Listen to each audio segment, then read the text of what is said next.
Okay, so what else can I have in this system which would be useful to our application? Well, perhaps I can have some kind of physics engine, which is really something that encapsulates computational models for different types of orbits. Okay, so essentially the orbit is here, specified for every astronomical object, and the physics engine can essentially go there and try to do the computation. So the mass is there, okay, and location is there, and perhaps this is enough to compute the orbit. So therefore, there may be some level of interrogation going on between an astronomical object and physics engine as we do the computation. So what I'm thinking here is that we could introduce this punctured line over here, and the punctured lines can be specifying that there is a dependency. Okay, so what dependency really means in software is that a dependency is this, that perhaps somewhere here in our methods, right? So this is where we specify our methods in our class, in our software class, and over there in the software class we can have statements such as, if some property of physics engine says this, do this, otherwise do something else.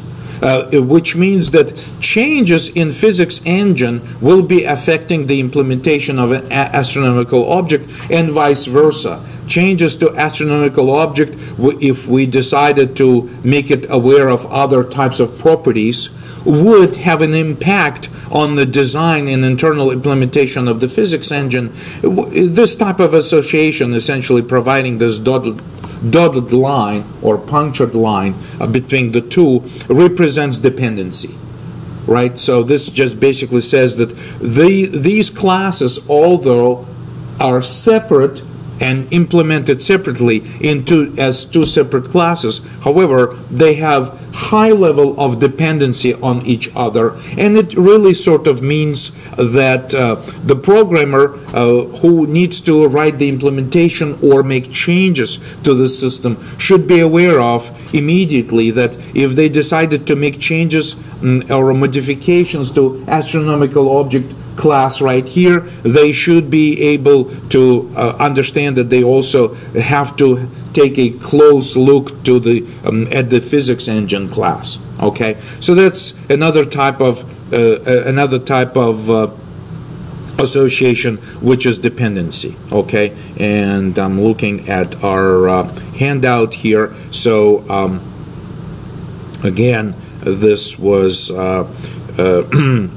our midterm. I'm asking you to provide in examples of association, which is the weakest type of relationship between the two classes, dependency, which we already covered today. Of course, I'm asking you to talk about generalization and inheritance. And now there are a couple more that we would like to discuss: composition and aggregation. Okay, so we're going to talk about those two as well. All right, so back to our example, and perhaps I can now start another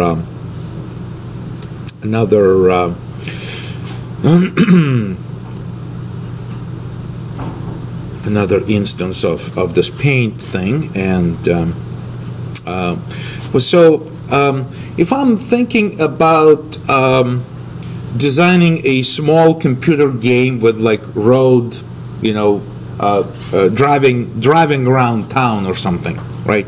So I could have a system that is in 3D space, describes some kind of tourist destination, and there's like a scooter rental place where tourists can come and rent scooters and drive around town and see the the surroundings. Okay, so I would like to take maybe take another look at this and say what I would like to do here is that I would like to have a scooter, right, which can have a specific engine, right, and also the set of two wheels. That's kind of simple stuff, right? But again, the business object is scooter, but I would like to keep engine designed separately and also the wheel also designed separately. Perhaps I can have different type of tires for wheels for, like, different type of terrain, like, in town or cross country or something. So I can design these separately. So we want to have an association over here in our software, right? So naturally we can connect scooter with an engine, we can connect scooter with the wheel, okay, connect the scooter with the wheel with an engine, and specify that it has two wheels, right? So the multiplicity can be specified immediately. Basically, one scooter has two wheels and one engine. So by default, the multiplicity is 1, right? So let's highlight these, okay? And so these are our business objects right here, which we're trying to work with. For the sake of completeness, we also can specify the rider over here, right? We also can have the rider in the system that we know we need to be able to implement our system. So that would be another thing we can have, okay?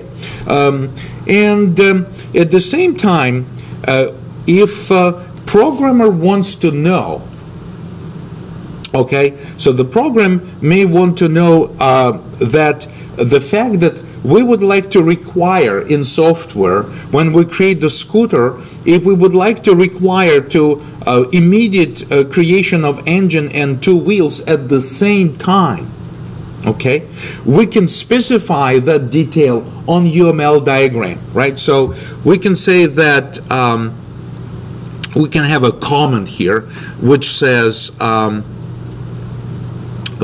the life cycle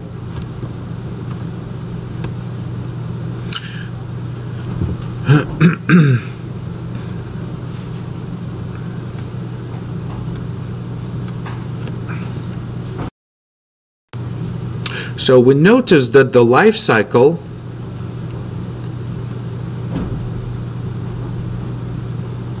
of scooter, engine, and wheels is the same, right? We just noticed that.